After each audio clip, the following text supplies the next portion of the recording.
Oke, jumpa lagi dalam acara podcast Bintang. Jumat 15 Agustus 2025. Kali ini tajuk yang kita akan obrolin, penguatan ekologi lingkungan kampung kota menyongsong Tunas Gus Durian 2025 dan konferensi pemikiran Gus Dur. Telah hadir di studio Bintang kita dua narasumber yang berkaitan dengan tajuk kita kali ini. Kita perkenalkan langsung saja narasumber pertama, Profesor Insinyur Haji Mansur Maksum PhD. Assalamualaikum, apa kabar Prof? Waalaikumsalam warahmatullahi wabarakatuh. Alhamdulillah kabar baik, ya. Mas Teddy ya. Ya, beliau ini rektor saya juga. Dan pernah dulu ada seloroh guyonan dari seorang filantroper LSM yang menyingkat UNRAM itu guyonannya Universitas Rakyatnya Mansur Maksum katanya gitu. Baru saya dengar ini, luar biasa. Jadi beliau rektor UNRAM periode 2001-2009. Alhamdulillah. Sekarang beliau berkhidmat sebagai Mustasar PWNU NTB dan juga banyak karya-karya beliau, banyak analisa beliau dan sekaligus juga kiprah pengabdian beliau di dunia akademik. Ini salah satunya ada satu buku, Tokoh Lintas Batas. Jadi buku ini sekilas bercerita tentang kiprah-kiprah beliau dan juga mungkin ada gagasan pemikiran beliau selama sebagai akademisi dan sekarang pun masih sebagai akademisi, bahkan melewati teritori, ya gitu. Kemudian yang kedua narasumber kita, Bung Hafiz atau Muhammad F. Hafiz, sarjana hukum. Beliau koordinator Gus Durian Kota Mataram. Ini juga saya dulu sering menulis artikel di koran. Saya pernah melihat dia sibuk di sebuah kantor di belakang di Seruni itu. Jadi waktu itu beliau masih sebagai wartawan NTB Pos ya. NTB Pos. Kemudian sekarang menjeda diri sebagai wartawan, tapi tentu wartawan itu akan update lagi gitu. Wartawan sepanjang masa sih. Iya, karena wartawan itu sepanjang masa beliau menjeda diri, konsentrasi di komunitas-komunitas, salah satunya sebagai koordinator Gus Durian Kota Mataram. Nah, para netizen podcast Bintang, khususnya di akun medsos official Pemprov NTB. Ekologi lingkungan tampaknya menjadi pembahasan yang urgen di tengah iklim yang nyaris tidak menentu atau ada orang menyebut sebagai anomali. Nah, ada bencana katastrof melanda, kemudian bahkan juga secara tiba-tiba, kemudian juga kita mesti bergegas dan menggagas mungkin juga semacam rejuvenasi ekologik, bahwa sudah saatnya kita bersepakat atau sebuah keniscayaan bahwa alam ini perlu diselamatkan. Kawasan lahan pertanian kian menyempit, kendati memang cara-cara teknologi pertanian juga turut mengimbanginya. Nah, bagaimana dan apa saja yang berkaitan dengan tema kita tentang ekologi lingkungan, kita akan simak saja. Anda sedang berada pada podcast Bintang kita. Saya mengawali dulu ke Profesor Mansur Maksum. Prof, kita ketahui kan kemarin ada peristiwa katastrof banjir bandang, dan itu banyak orang bilang tiba-tiba. Sebagai profesor yang dikenal sebagai profesor ilmu tanah. Nah, sebenarnya ini kontur tanah kita di Mataram atau mungkin juga di Lombok, pemanfaatannya bagi pepohonan dan daya serap air itu seperti apa? Ini juga mungkin perlu pencerahan kita karena banjir bandang yang kemarin itu cukup mencengangkan, banyak orang tiba-tiba dan skalanya cukup luas begitu. Sementara Kota Mataram juga tidak terlalu teritorinya tidak begitu luas seperti itu. Iya, banjir 6 Juli. Itu mencengangkan semua orang. Tidak pernah terbayang Kota Mataram akan tanda petik tenggelam seperti itu. Beberapa hari setelah itu seorang guru besar di UNRAM, Profesor Markum, menulis di Facebook bahwa dia mengamati apa penyebab banjir itu. Dan beliau sebagai mahasiswa saya dulu masih ingat betul kuliah yang dia ikuti. Karena itulah bagian dari ilmu tanah. Jadi mengapa? Jadi banjir itu terjadi apabila air yang ada tidak mampu untuk diakomodasikan oleh bumi. Sehingga dia akan lari mencari celah. Hakikat air itu kan tidak mau berhenti, dia akan mencari jalan keluar kemana saja. Nah, Profesor Markum mencatat bahwa curah hujan waktu itu sangat tinggi, dari lebih 100 mm. Satu hari. Dalam satu hari. Padahal Lombok Selatan misalnya hanya 700-800 mm setahun. Nah, jadi bisa kita bayangkan betapa dahsyat hujan hari itu. Ahad 6 Juli.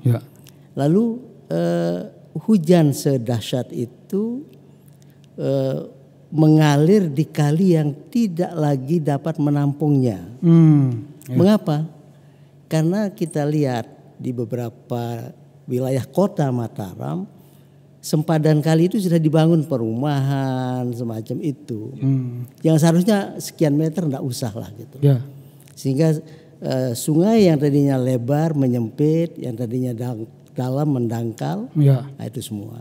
Nah, jadi itu sebetulnya yang perlu kita pahami bahwa kalau kita tidak waspada terhadap bagaimana kemungkinan akan datang lagi hujan sedahsyat itu, lalu kita tidak siap.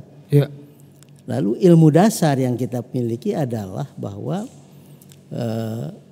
kalau air hujan itu jatuh langsung ke permukaan tanah, tidak aliri penyangga pepohonan, maka daya rusaknya sangat hebat.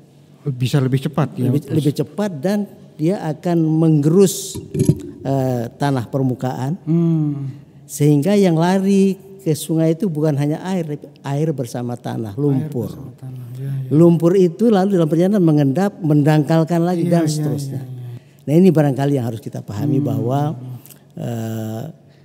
kita sudah diajari oleh kearifan lokal kita bagaimana supaya kita bisa tidak lagi merusak lingkungan kita di hulu. Saya kira itu awal. Ada memang peristiwa-peristiwa seperti ini memang mesti menjadi perenungan kita kan Prof ya. Nah dari perenungan ini memang kita juga pernah dengar lah di dunia akademik itu kan apa yang disebut sebagai empowerment ethic of ekologi. Jadi ketika etika ekologi ini mesti dijadikan satu spirit gitu. Nah, gimana menjelaskannya ini Prof? Sebagai akademisi tentu Profesor punya pandangan seperti ini. Saya kira tata ruang kota kita perlu betul-betul kita perhatikan. Karena catchment area dari ini adalah kita lihat Kota Mataram, saluran drainase itu sangat tidak memadai. Contoh di beberapa ruas jalan, begitu hujan 1 jam aja udah tergenang. Iya. Itu mengapa? Karena tidak ada saluran drainase yang memadai.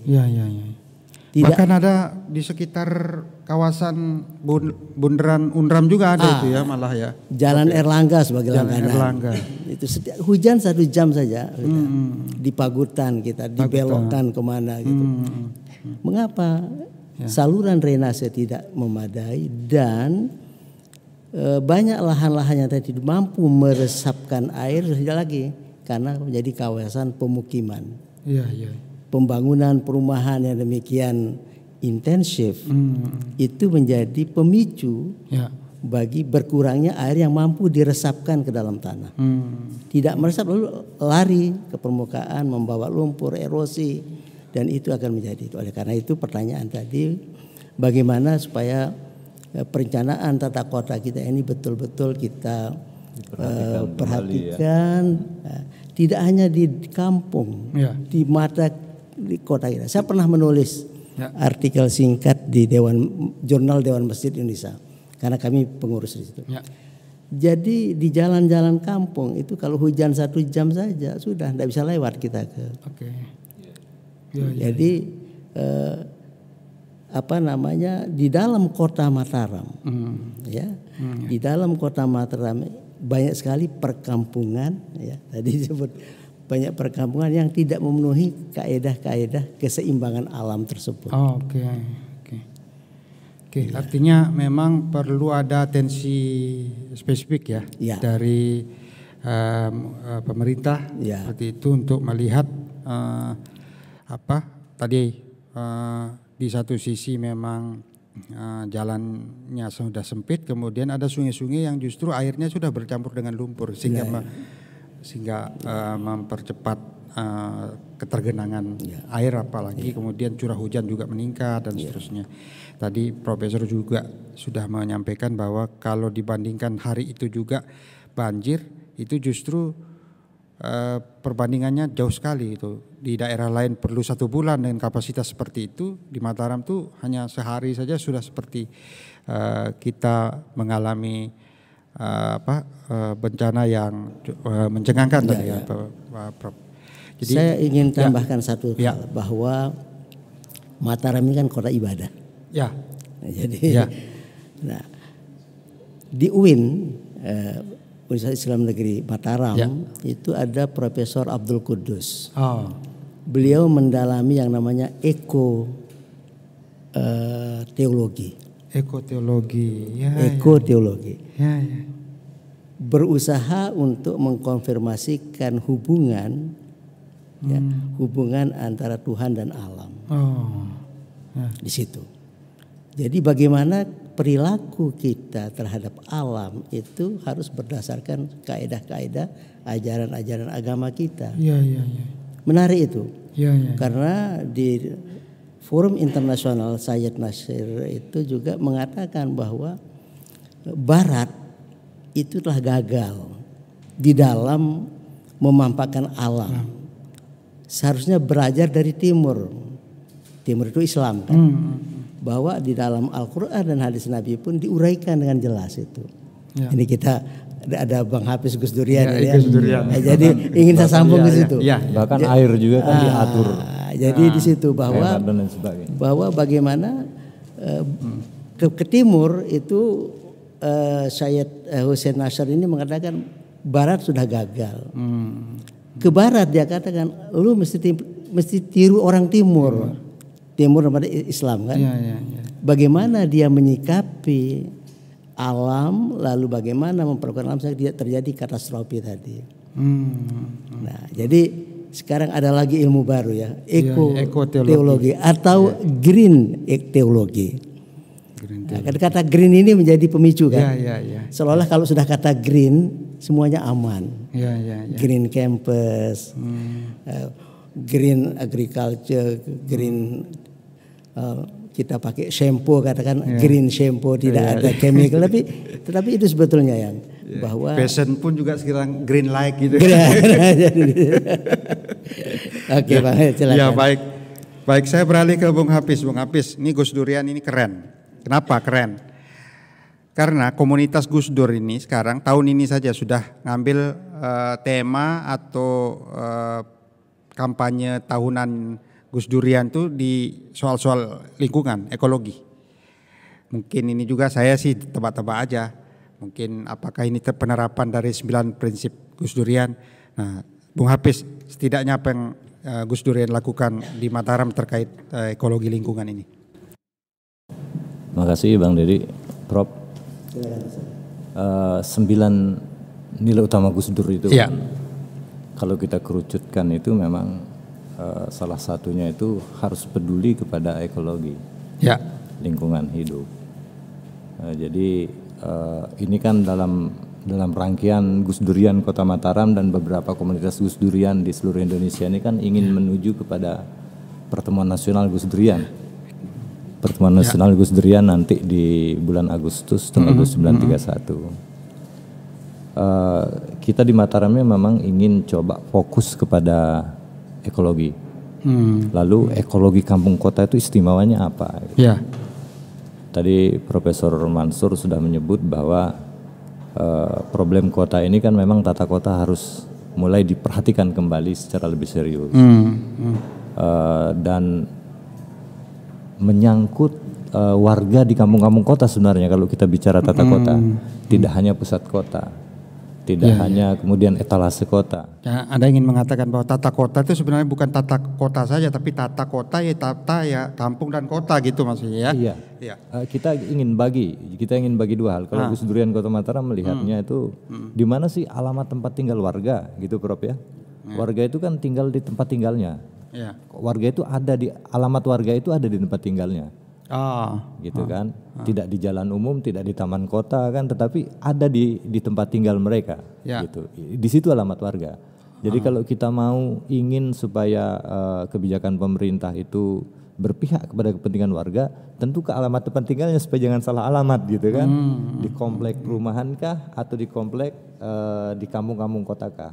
Karena kami melihat ruang hidup warga ini, tempat tinggal warga ini sebenarnya ada 2 kalau Gus Durian tuh. Pertama adalah komplek perumahan modern, yang memang dia dibangun sejak awal dari nol, gitu ya, dengan terencana dan kemudian ada aturan yang mengaturnya, ada regulasi, harus patuh pada regulasi. Jadi tentu berbeda hasil akhirnya nanti komplek perumahan modern ini yang direncanakan itu dengan kampung kota yang secara generik memang tumbuh. Nah, ketika kita bicara soal tata kota, kemudian kebijakan-kebijakan lain untuk warga kota itu, cenderung kita lupa pada bagaimana seharusnya kita melihat warga di kampung-kampung kota itu. Termasuk isu ekologi dan banjir ini kan, ini sudah isyarat yang diberikan oleh alam itu. Yang paling menderita siapa sebenarnya? Tentu warga di kampung-kampung kota.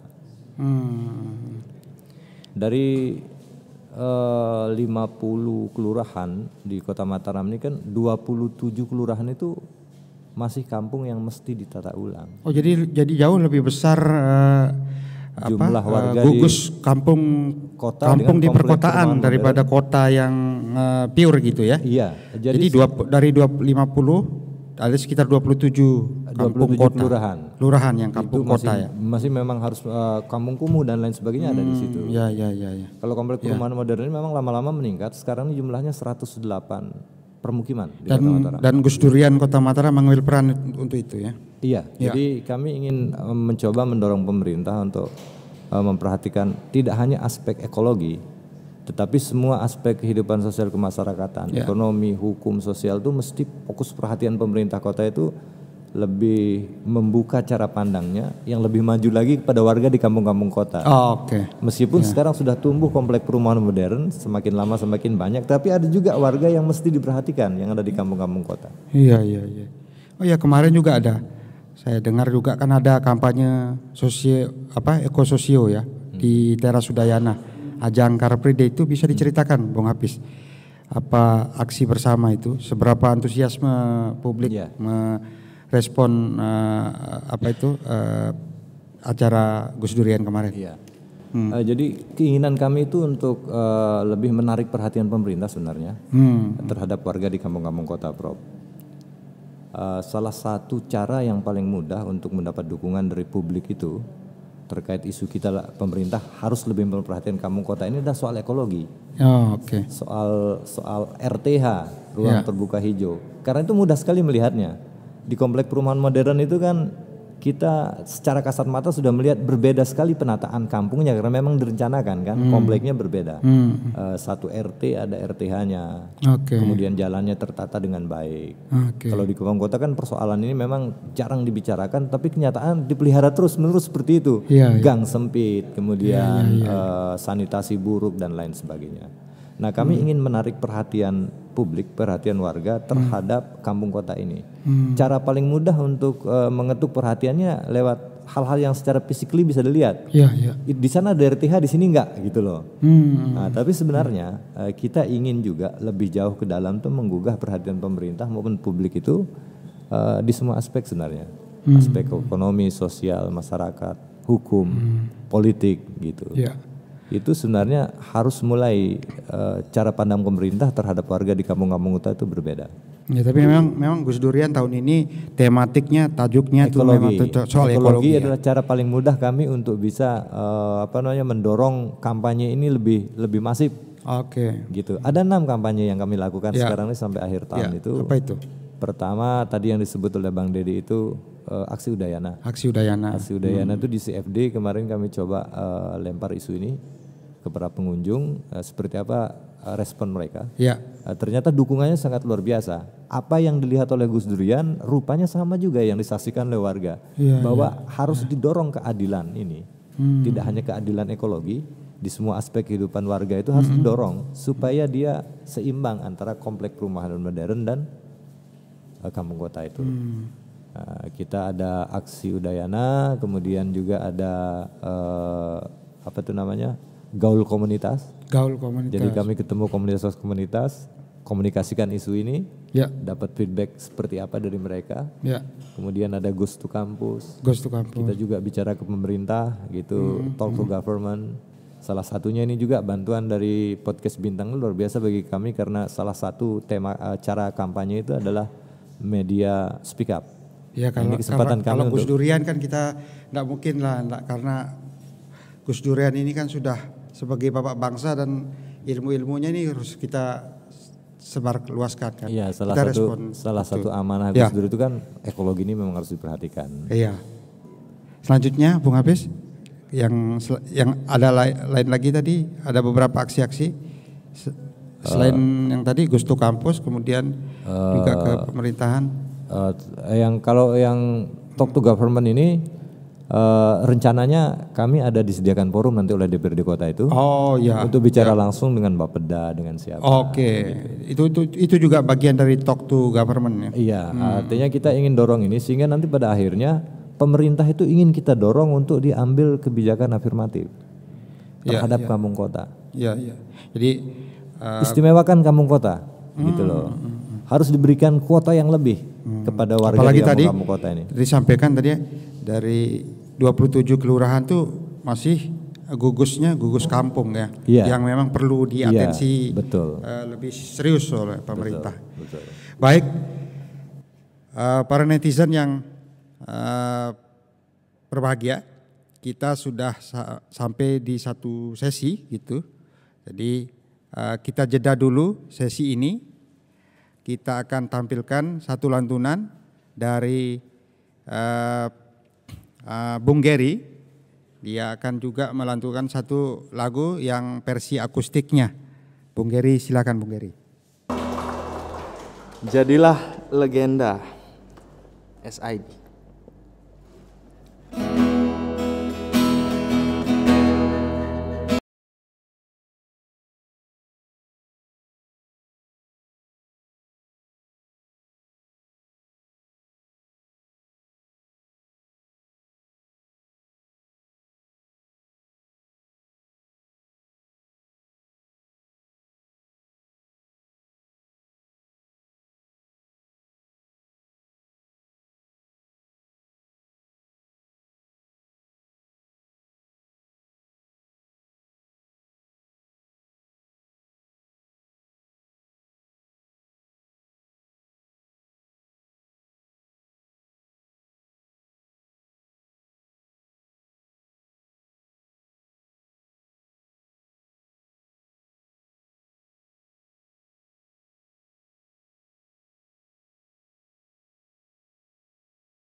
tetap berdiri di sini untuk Indonesia.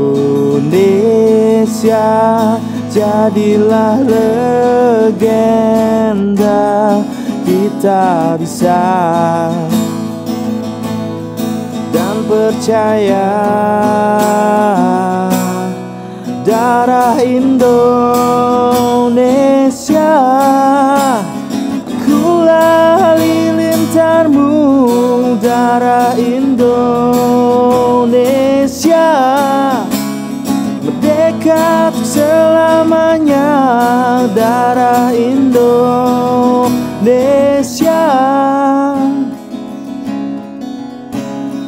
walau badai menghadang, kau takkan pernah hilang. Walau badai menghadang.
Walau badai menghadang, kau takkan pernah hilang. Walau badai menghadang, kau takkan pernah hilang. Terima kasih.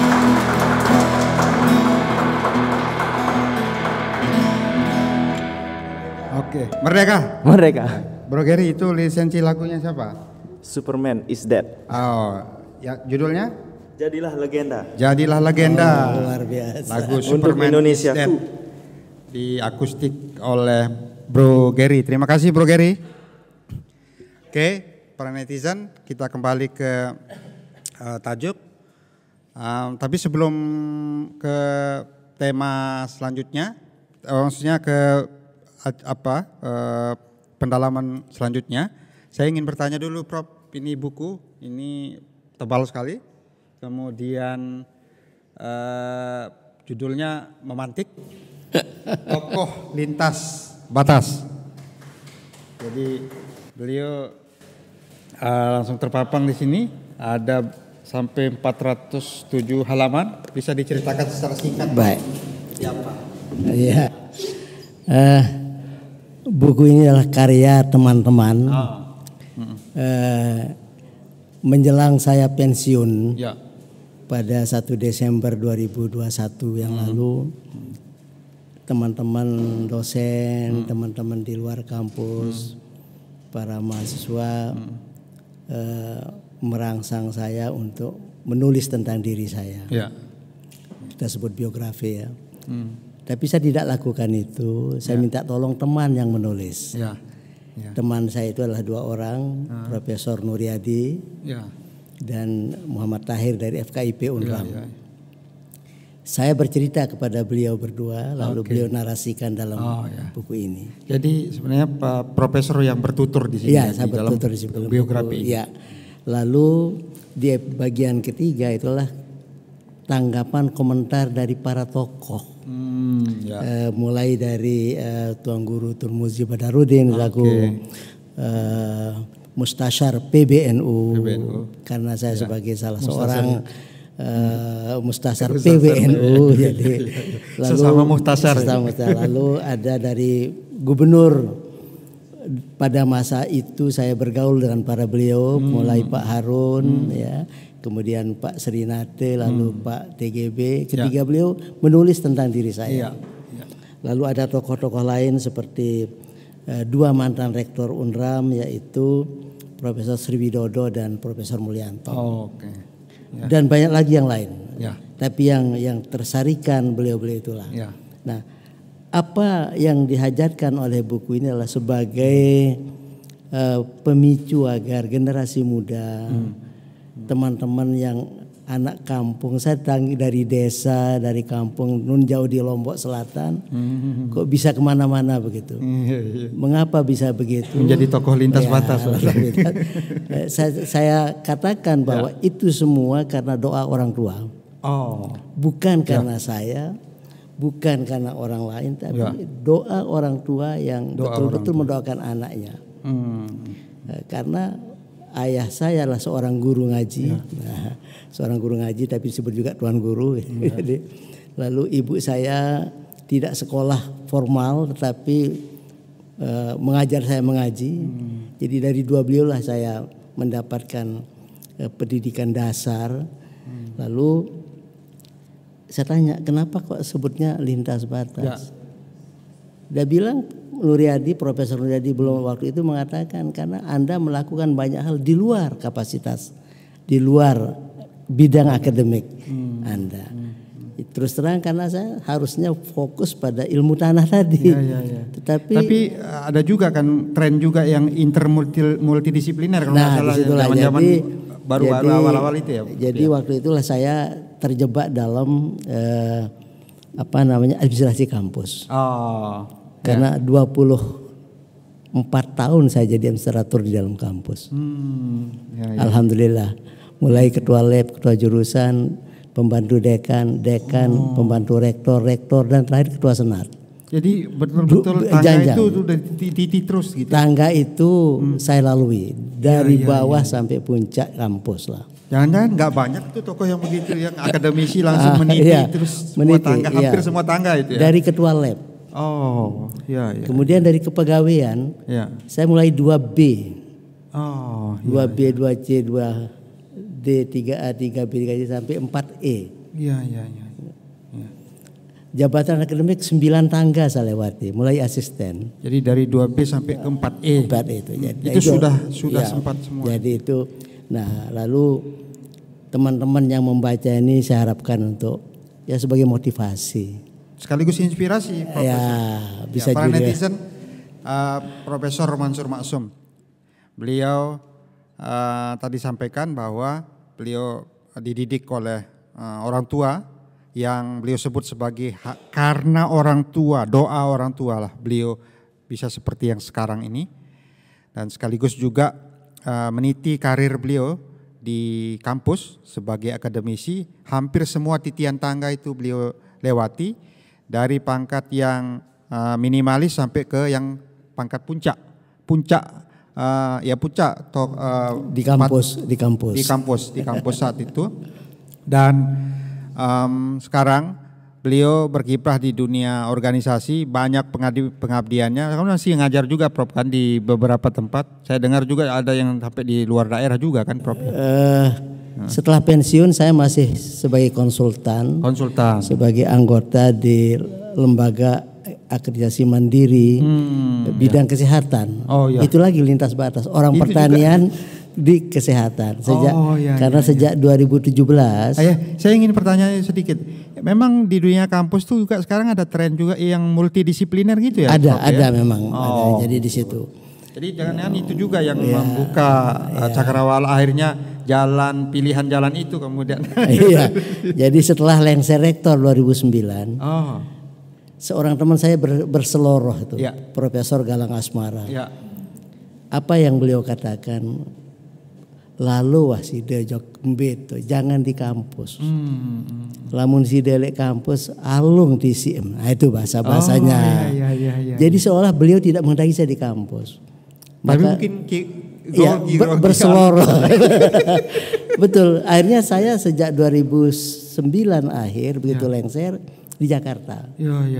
Sampai 24 Januari 2025 saya betul-betul give up, berhentilah. Saya ingin kembali ke persiapan masa tua yang ke masyarakat umat ya. Iya. Kalau mengajar saya tidak. Tapi saya sebagai BPP Yayasan di Universitas Nahdlatul Ulama NTB. Kemudian sebagai pembina di Universitas Qomarul Huda di Bagu, tempatnya Tuan Guru Turmuzi. Lalu sebagai Dewan Penyantun di UIN Mataram. Lintas batas lagi dari UNRAM ke UIN. Tapi juga kan tidak lepas juga dari dunia pendidikan. Iya. Jadi ingin saya katakan itu supaya sebagai motivasi atau inspirasi bahwa jangan lelah berkarya. Nah, jadi supaya teman-teman masa tua itu tidak harus betul-betul parkir tapi masih ada peluang untuk berbuat. Itulah yang diharapkan dari buku ini. Terima kasih Bang Dedi. Dan jadi netizen nanti kalau memang ketemu buku ini di toko buku, di perpustakaan atau di mana saja, nanti dibaca untuk inspirasi kita semua. Terima kasih Bang Dedi. Oke, Prof, satu pertanyaan di season ini. Kawasan perkotaan kita yang juga kita memang tidak terhindar dari urban dan pendudukan. Memang konsekuensi sebagai kota kan. Gitu. Banyak real estate yang yang dibangun memang karena dibutuhkan. Gitu. Tetapi juga dilemanya lahan-lahan kan sempit, mengalami penyempitan, gitu. Nah, mungkin dalam proses profesor ke daerah-daerah lain, kawasan lain dalam tugas-tugas pengabdian itu, mungkin ada pengalaman yang pernah dikunjungi gitu, kawasan mana yang bisa dijadikan panduan gitu, semacam panduan gitu. Kayaknya bagus sekali nih kalau misalnya ada kota dengan penataannya. Bahkan pernah ada sekarang ini baru tren ini di Jawa Tengah itu, mereka bikin perumahan tuh udah nggak pakai kabel atas. Jadi sudah sampai saluran drainase udah diintegrasikan dengan saluran kabel listriknya, tapi dengan teknologi yang dimiliki bisa nggak ada lagi tiang kabel listrik di atas, sehingga melihat kompleks perumahan itu benar-benar sudah bisa kita lihat background landscape panorama alamnya itu nggak lagi terhalang dengan kabel-kabel dan seterusnya gitu, Prof.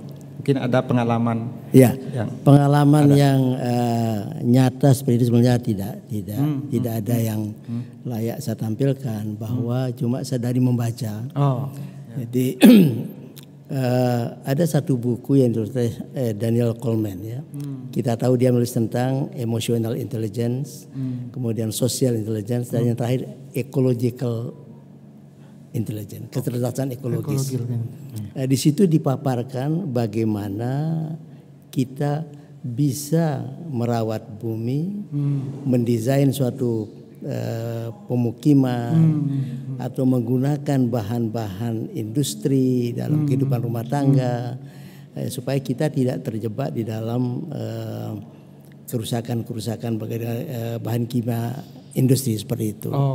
Nah, jadi di situ bahwa masyarakat kota yang tadi disebut Meskipun di dalam kota Mataram juga ada kampung yang kumuh, ada penduduk yang tidak terdidik dengan sebaiknya sebenarnya gitu. Artinya yang tidak mengenal pendidikan tinggi dan sebagainya. Tetapi tidak mendapatkan kesempatan. Kesempatan. Jadi beberapa kampung di kota Mataram. Saya sendiri tinggal di Kecamatan Skarbelo kan. Kita tahu bagaimana Karangpule, bagaimana itu seperti itu. Jadi saya sendiri melihat bahwa perlu kita yang sangat paham tentang hal-hal yang sedemikian itu pelan-pelan. Tapi kan sudah terlanjur. Dasarnagung, Karangkelok, Karangkemong, Karangpule itu kan itu 29 kelurahan tadi ya. 27 kelurahan itu. Gomong ya. Itu kita masuk sudah seperti apa itu. Kadang jalannya luas, Prof. Iya. Luas. Jalannya bisa luas, tapi karena ada pengaturan di sisi kanan kiri itu yang tidak beraturan, akhirnya kok jadi kesannya sempit. Sementara ada jalan sempit tapi dengan pengaturan yang bagus terasa luas. Nah, ini mungkin yang kadang harus nemu ini. Jadi ya tentu idealnya kan jalan yang luas dengan pengaturan yang bagus gitu ya, Prof. Pengaturan dan ditaati oleh jadi mungkin pengaturan itu sudah ada. Kesempatan di kelurahan, di lingkungan sudah ada. Jadi mungkin yang belum ditaati. Belum ditaati oleh penduduk. Jadi seperti saya tinggal di kawasan Perumnas. Nah, jadi kalau saya ke masjid hujan itu masih gagal karena jalan itu tergenang air. Kalau berjalan mau ke masjid di air yang begitu kan belum tentu suci kan. Balik kita. Itu kenapa? Ini kan pemukiman yang orang-orang hebat di situ. Orang terdidik, pensiunan ASN, PNS. Tetapi saya tanya Pak sebenarnya banyak orang berpengaruh di sana. Berpengaruh ya. Satu komplek kita Pak Profesor. Jadi ini kok begini, tidak ada saluran drainase. Tadinya ada, tapi kan karena diperlukan untuk parkir mobil kan harus tertutup itu. Dan kalau dibongkar itu sampah semua di situ. Jadi betul-betul bagaimana afirmasi dari bagaimana peraturan itu ditaati bersama. Itulah perlunya pendidikan pada masyarakat. Saya kira itu. Jadi kembali bahwa dari bacaan-bacaan itu banyak yang bisa kita contoh. Jadi pembangunan kota di Jawa atau bahkan di mancanegara. Ketika wali kota Mataram, almarhum Bapak Ruslan, saya dari Belanda membeli buku khusus tentang penataan sungai di kota Amsterdam. Lalu saya hadiahkan kepada Bapak Wali Kota, barangkali tertarik untuk membuat kali Jangkok, kali Ancar itu seperti itu bagaimana gitu. Saya ada 4 kali besar kan? Nah, ada 3 kali besar kita 3 sampai 4 ya. Itu jadi. Nah, itu perhatian saya bahwa bagaimana supaya adalah bekasnya kita jalan-jalan ke luar negeri, ada yang bisa kita bawa pulang dan menjadi kebijakan pemerintah. Nah, waktu itu Pak Wali Kota, Pak almarhum Pak Ruslan sempat ngobrol dengan saya. Bagaimana supaya sungai di kota Mataram. Waktu itu kalau tidak salah ada juga programnya beliau waktu itu jadi wali kota, kalau tidak salah Prokasi. Kali bersih. Itu. Jangan-jangan itu saripati dari Profesor. Saya kasih buku bagaimana sungai di kota Amsterdam Belanda itu betul-betul indah. Dan rumah itu tidak lagi membelakangi sungai tapi menghadap sungai. Kalau kita di sini kan di belakang rumah kita, lalu seenaknya kita buang sampah di sungai. Nah, jadi sementara orang lain sangat menikmati sungai itu. Betul. Baik. Saya kira itu respon saya. Saya beralih ke Bung Hafiz. Saya tertarik tadi dengan kampung kota tadi itu. Jadi pilihan kampung kota, Gus Durian melihat kota itu bukan hanya kita perlu menata kota, tapi kita menata kampung yang ada di kota. Mungkin bisa dijelaskan kampung kota. Kampung kota itu kan menurut kita kampung tradisional secara mudahnya. Ya. Kampung tradisional yang memang sudah tumbuh secara organik. Ya. Dia ada menjadi warisan dari generasi-generasi gitu ya. Ya. Kemudian banyak keistimewaan-keistimewaan di kampung kota. Ya. Sikap hidup mereka yang berbeda dengan orang yang individualistik ya kan di kota gitu. Dan kalau di komplek perumahan modern saya pikir sudah seperti itu ya, cara hidupnya individualistik. Kemudian tingkat ekonominya juga sudah lebih maju, lebih baik ya, pendidikan lebih maju, lebih tinggi. Ya. Menghadapi persoalan hukum mereka bisa bela dirinya sendiri, ya kan gitu. Bedanya antara komplek perumahan modern, warga yang tinggal di komplek perumahan modern dengan warga yang tinggal di kampung kota. Oh.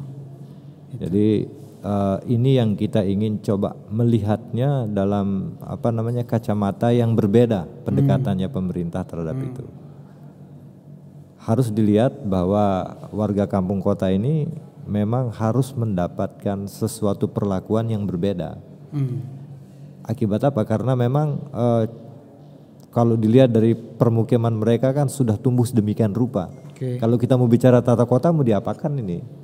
Sudah berjalin berkelindan sedemikian rupa. Nah, tetapi tentu itu bukan menjadi suatu hambatan untuk terus melakukan pembangunan dimanapun termasuk di kampung kota. Nah, sehingga kita ingin mengajak pemerintah untuk mindsetnya sedikit diubah, cara pandangnya sedikit diubah. Ini memang persoalan yang tidak mudah mengatasi semua aspek kehidupan warga di kampung kota ini, tetapi harus dimulai dengan kebijakan yang mengistimewakan mereka. Kalau tidak diistimewakan, kampung kota ini yang memang sudah sedemikian rupa dari semua aspek tadi yang kita sebutkan itu agak lama kemudian menatanya. Biasanya kemudian pemerintah kalau lama agak sulit, mau kita bilang angkat tangan atau gimana, faktanya itu yang sering terjadi. Ketika misalnya udah kadung begini akhirnya sudahlah tinggalkan. Nggak ada lagi terobosan, nggak ada lagi inovasi begitu ya. Iya, salah satu contoh juga ya yang ketidakadilan ekologi yang kita maksud juga. Ruang terbuka hijau misalnya, yang paling mudah kita lihat di komplek perumahan modern ini kan, itu pengadaannya lewat pengembang kan, pengembang perumahan. Lalu kemudian diserahkan kepada pemerintah kota oleh pengembang ini, menjadi aset pemerintah kota di dalam komplek itu. Nah, ini yang sering kali orang-orang warga di kampung kota kurang menyadari, karena di situ ada aset pemerintah kota, sehingga intervensi APBD itu jauh lebih mudah secara hukum. Ada asetnya. Jadi ketika warga di komplek perumahan modern meminta sesuatu untuk membiayai terkait dengan aset pemerintah kota yang ada di situ, intervensinya jauh lebih mudah daripada yang ke kampung kota. Asetnya ada di situ. Artinya juga bisa terus berkesinambungan, dirawat dan seterusnya. Begitu. Jadi intervensi APBD itu jauh lebih mudah. Nah, sekarang gimana caranya menarik perhatian pemerintah kota itu supaya intervensi yang sama, pembiayaan ini juga berlaku di kampung-kampung kota. Itu yang kami dorong. Itu yang kami ingin pemerintah mengubah cara pandangnya terhadap warga di kampung-kampung kota. Pertanyaan terakhir, Bung Hafiz. Terkait tunas Gus Durian dan komprensi pemikiran Gus Dur. Nah ini. Iya, siap. Nah, karena kampanye Gus Durian juga kan sampai nanti ke tunas Gus Durian 2025 dan juga konferensi pemikiran Gus Dur. Dia bisa dijelaskan sedikit pertanyaan terakhir.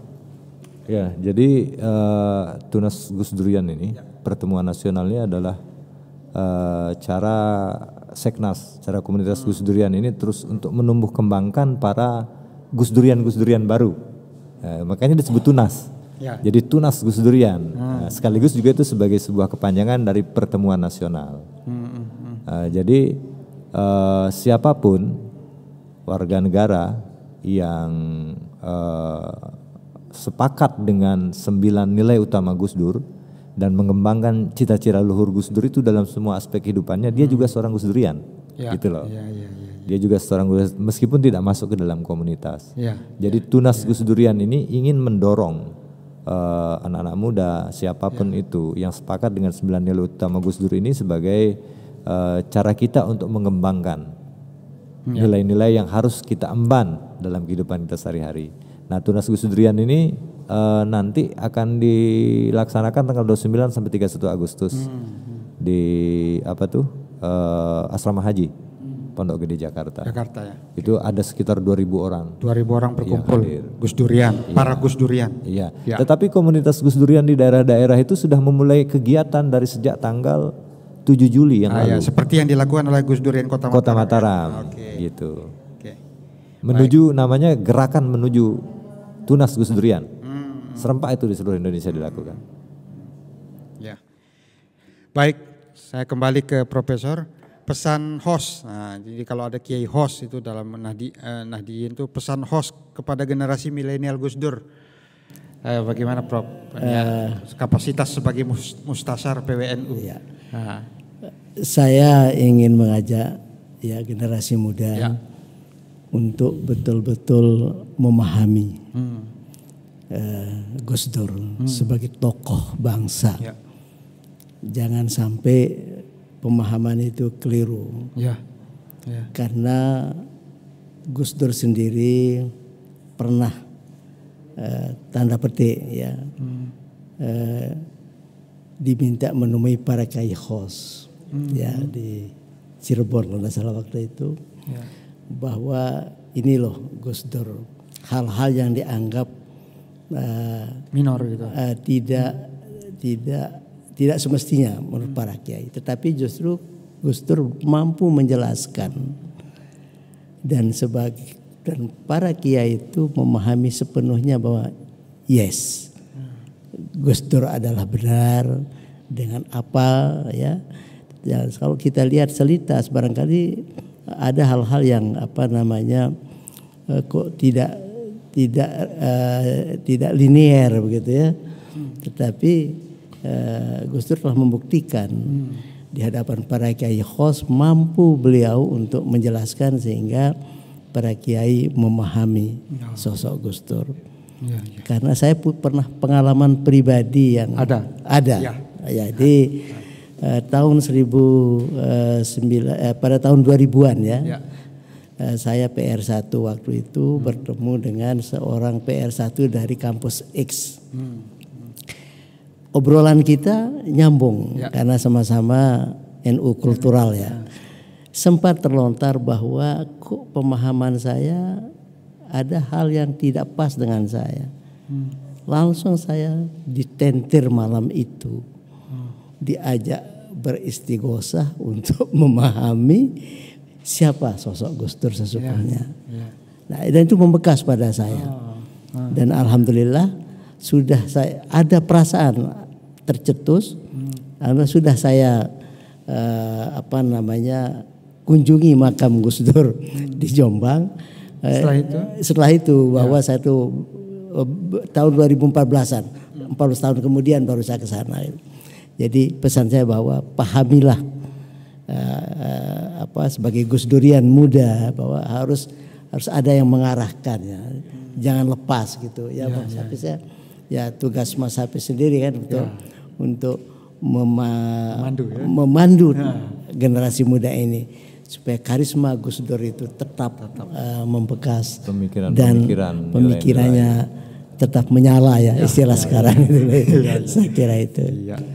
Jadi saya juga dalam obrolan dulu sama almarhum Bang Pairus. Jadi saya diminta komentar tentang Gus Dur. Saya bilang begini, kalau guyonannya Gus Dur itu gusar dan uring-uringan. Terus beliau bilang, kalau serius gimana? Kalau serius itu gugus depan untuk rakyat. Dulu beliau koordinator Gus Durian Kota Mataram, Pak almarhum Pak Pairus ini. Pak Pairus. Iya. Penerusnya beliau yang itu ya. Iya, teman-teman yang teruskan. Terakhir Profesor. Iya. Jadi kita akan dengan keadaan ekologi lingkungan kita mesti optimis kan Profesor ya. Nah, harapan kita untuk merawat optimisme itu biar juga generasi ini terus bertumbuh, lingkungan kita bestari, lingkungan kita juga lestari. Gimana? Ya, kita harus bekerja sama. Bekerja sama. Sebagai anggota masyarakat, kita punya pimpinan di tingkat lingkungan, di tingkat kelurahan, desa, kecamatan, kota. Ya. Karena semua itu kan sudah ada yang merancang. Ya. Sebagaimana kita sebagai masyarakat ini bisa mendukung program-program baik yang telah dirancang oleh pemerintah. Sehingga kita dapat tinggal di kota, di lingkungan kita dengan nyaman, aman dan tentram. Baik. Saya kira itu ya. Baik, terima kasih Profesor. Jadi Sobat NTB Makmur Mendunia, NTB Mania. Jadi tadi kita sudah dengarkan bersama apa yang kita obrolkan terkait ekologi. Ada banyak saripati yang bisa kita jadikan inspirasi. Di antaranya menata kota bukan hanya menata kota yang ada di dalam kota, tapi juga menata kampung yang ada di dalam kota. Perlu kerjasama antara semua pihak dalam melakukan perawatan terhadap ekologi lingkungan. Ada komunitas-komunitas seperti komunitas Gus Durian yang sudah berbuat banyak untuk menyelamatkan ekologi lingkungan ini. Kegiatan-kegiatan kampanye positif dan juga interaksi dengan penentu-penentu kebijakan juga sudah dilakukan oleh Gus Durian. Dan saya kira ini positif bagi kita semua. Semoga kita akan tetap bisa merawat lingkungan kita masing-masing agar bestari, agar lestari. Terima kasih para narasumber kita yang luar biasa. Terima kasih ke Prof. Mansur Maksum. Kemudian terima kasih ke Bung Hafiz. Terima kasih Bang Dedi sudah menghadirkan kami di sini. Oh iya, ini ada juga bukunya Prof. Terima kasih. Kita akan jumpa kembali pada season selanjutnya dan jangan lupa terus pantengin akun medsos official Pemprov NTB. Sampai jumpa dan ciao. Terima kasih.